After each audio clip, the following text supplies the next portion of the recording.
There's something people know but almost never say out loud. Attractive people get treated better.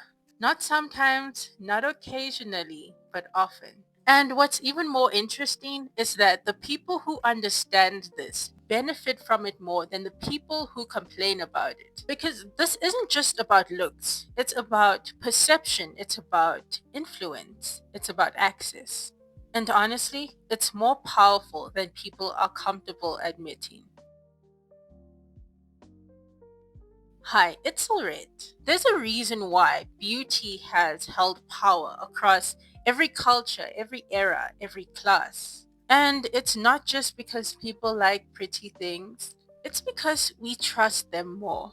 There's something called the halo effect, where we subconsciously assume that attractive people are more honest, more trustworthy, more intelligent, or capable. And the thing is, most people don't even realize that they're doing it. You see it in small ways. The friend who always gets better service at the store. The person who walks into the room and is immediately received differently. And this is where it gets interesting.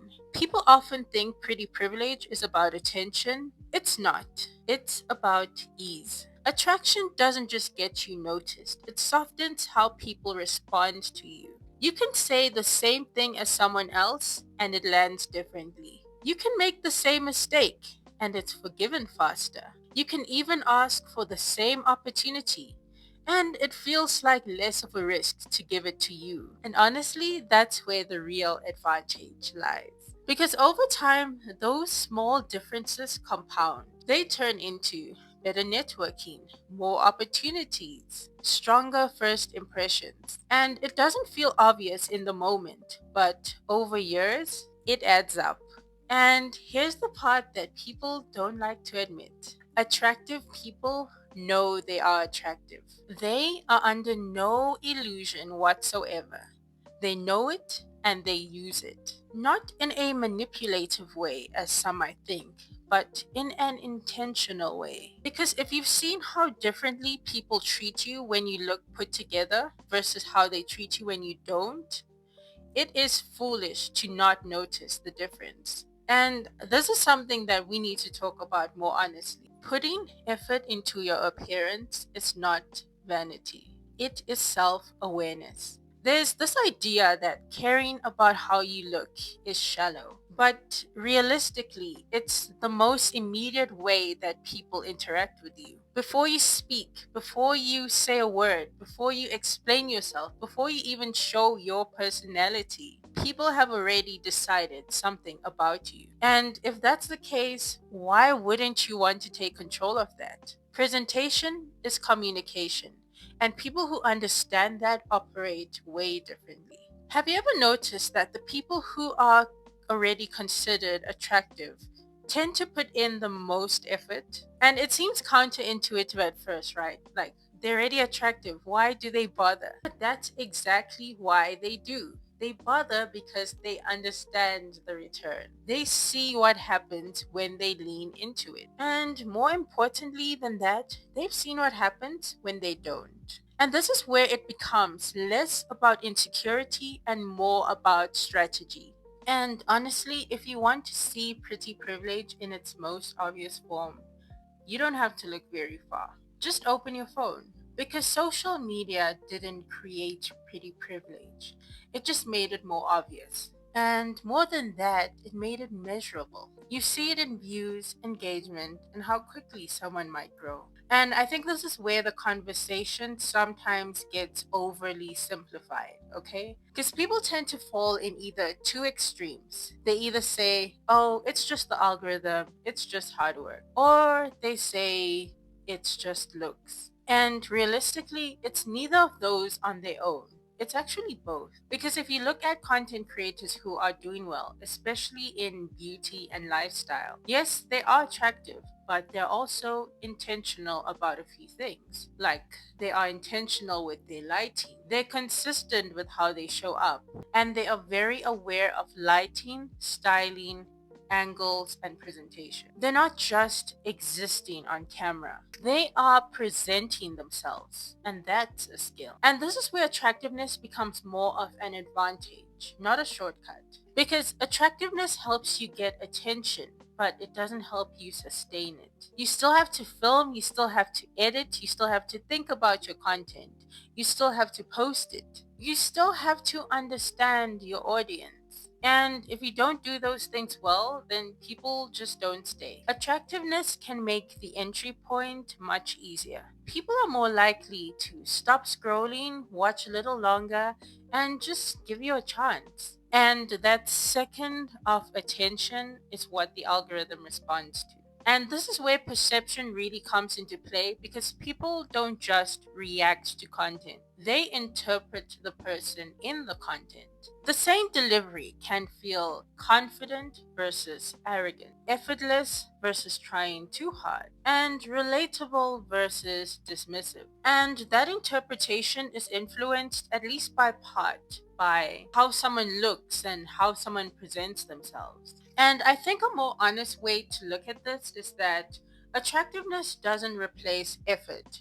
It actually amplifies it. If the effort is there, it gets noticed faster. If the presentation is intentional, it lands stronger. And over time, it's those small advantages that really stack up. So instead of reducing it to they just have it easy or it's just luck, it's more accurate to say that they understand how they're being perceived and they work on it. And once you start seeing that, the question changes. It's not just, is this fair?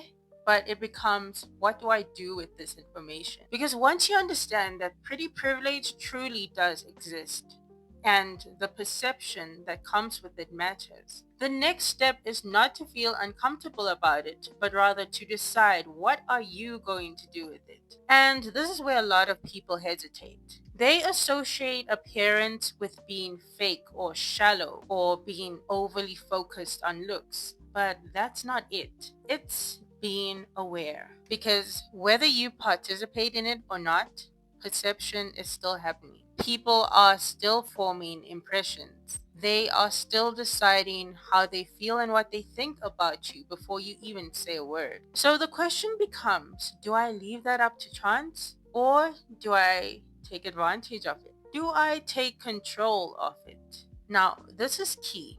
Using it to your advantage doesn't mean changing who you are. It means aligning how you present yourself with how you want to be perceived. For example, if you want to present yourself as polished, put together, organized, then your presentation should reflect that.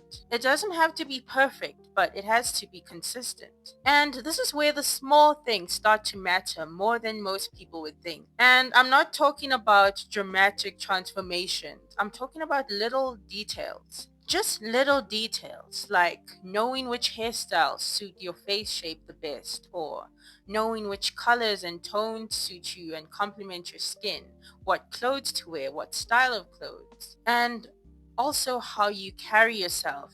How do you walk? How do you talk? Your posture, your eye contact, your tone. Those are the things that shape perception really quickly. What I've noticed is the people who benefit the most from pretty privilege are not the most perfect looking people. They are the most intentional people. So those kind of people understand what suits them, you see. They simply repeat what works. They're not starting over every single day. They know what works and they refine their presentation over time. And because of that, people start associating them with a certain feeling.